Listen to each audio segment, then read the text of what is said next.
have been on a roller coaster this week. There is a reduced expectations for a 50 basis point rate cut in November. And it will also be really difficult for you to establish new take profit targets. Hello everyone, Martinez here.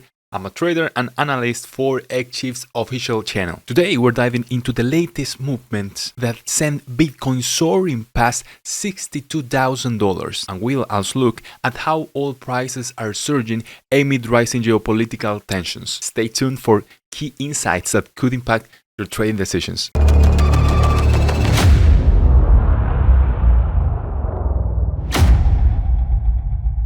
First of all, we're going to review the economic calendar for this week. And take into account that this information is based on GMT -5, applied for America. This week, we have several key events that could impact the financial markets. Starting on Wednesday, October 9th, we have the release of the FOMC meeting minutes at 1 p.m. This report is a detailed account of what was discussed during the last meeting of the U.S. Federal Reserve. It usually provides insights into the economic outlook and monetary policy. Any clues about the potential for changes in the interest rates can significantly move the markets as investors adjust their expectations based on the Federal Reserve decisions. Moving on to Thursday, October 10th, we have several important data releases related to the U.S. inflation. First, at 6:30 a.m., we have the core CPI month over month and year over year. The CPI measures changes in the prices consumers pay for goods and services, but the core CPI excludes food and energy, which are the most volatile components. This is a key indicator of how underlying inflation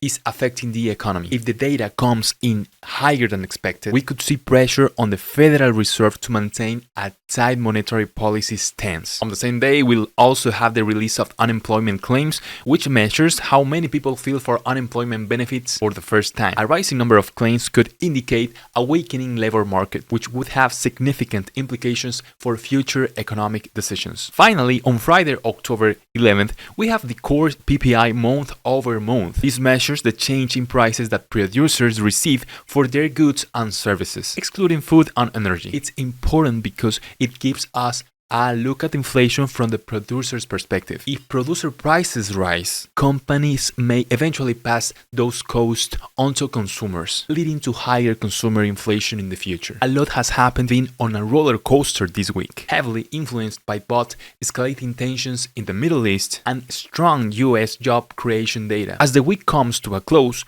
gold prices return to almost exactly where they started, at $2,661 per ounce. Despite experiencing significant fluctuations, early in the week, gold dipped to $2,626 per ounce, its weekly low, before recovering due to reports of an imminent Iranian attack on Israel. This geopolitical news helped push gold to its weekly high of $2,671 per ounce on Tuesday. However, the release of a stronger than expected U.S. jobs report on Friday, showing 100,000 more jobs than anticipated and a decline in unemployment to 4.1%, led to increased U.S. Treasury yields. This initially sent gold prices down, but the metal rebounded as concerns over the Middle East conflict re-emerged, stabilizing gold within a narrow range to close out of the week. Due to all the fundamentals we have already discussed, there is a reduced expectations for a 50 basis point rate cut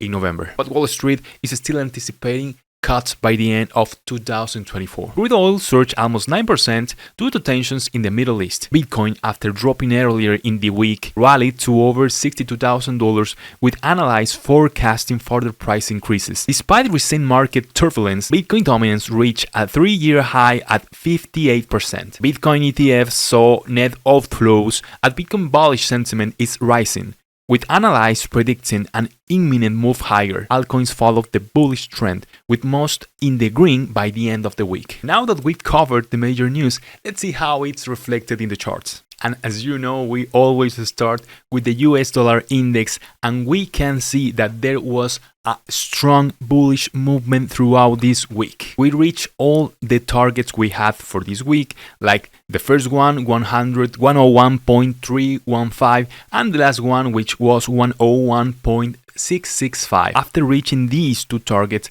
we could see that we had a really strong movement on this Friday, and that was because of the fundamentals of the last Friday, which were related to the non-farm payrolls and also to jobs. Now the thing that I'd like to discuss with you is that we have now a fair value gap which is located in this part of the US dollar index.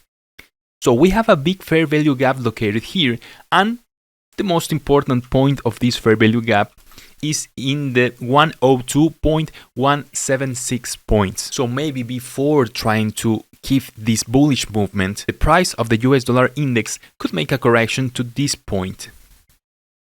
And why is that? That's because the price always moves to liquidity and also to fair value gaps. And why do we choose this specific point of the fair value gap? That's because this is the 50% of the fair value gap which is more sensitive to make a reaction for the price. Reach here and then make a new bullish movement. If this doesn't happen, we could see deeper bearish movements. And that means we could establish another target, which is located in 101.811. On the other hand, if you are bullish with this movement, maybe one of the targets I could consider for you is located here at 103.227. And finally, we have another one here, which is located in 103.542. So we have for you bearish targets and bullish targets. And the movement I'd like to see before making any new upward movement should be reaching this point of the price, which I have already explained it to you. And now moving to the next graphic, SP500, we could see that the price tried to reach again this target that we have established at $5,767. After this, the price had a really weak correction, which ended here, establishing a new higher low.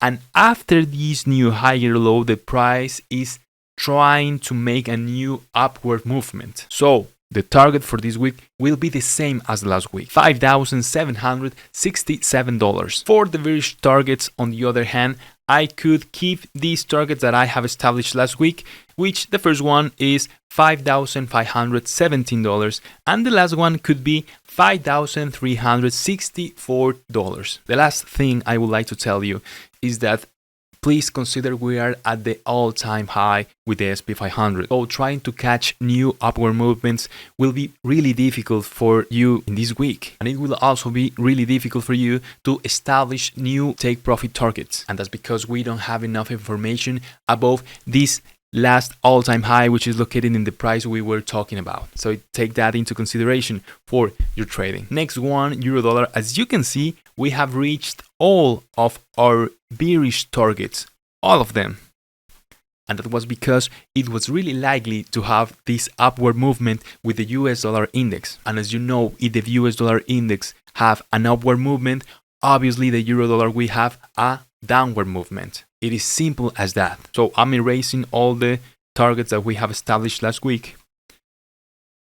And I'd like you to consider the new fair value gaps we have available. So we have here a new fair value gap with this price. We have another one here with this price. We have another one here.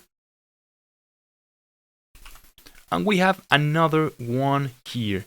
So we can establish new bullish targets for this week. The first one is 1.10014. Next one is 1.10925. The next is 1.11230. And the last one is 1.11728. The price of the euro dollar needs to reach at least this first target, because with the liquidity located in this target, in this fair value gap, the price could make a new downward movement. So we can have this kind of trades for this week. But please don't forget, we have a lot of liquidity in all of these points. So don't expect to maintain this downward movement before reaching these targets, at least the first one. Let's go to the last graphic, which is Bitcoin. So we have only completed two of the bearish targets we had for this week, which was located in the range of $62,000. The next bearish targets were located at $59,000, but as I was telling you before, it is kind of difficult for the price to reach bearish targets to access to new liquidity and don't react to it. That's why you are seeing a new upward movement. And this doesn't mean that the price will go to a new all-time high, but it means that the price can continue to rise, at least for aiming for new fair value gaps. So let's erase all the targets that we have for this week and let's establish new ones. Here I can see a clear fair value gap with this specific price, 50% of the fair value gap, don't forget it.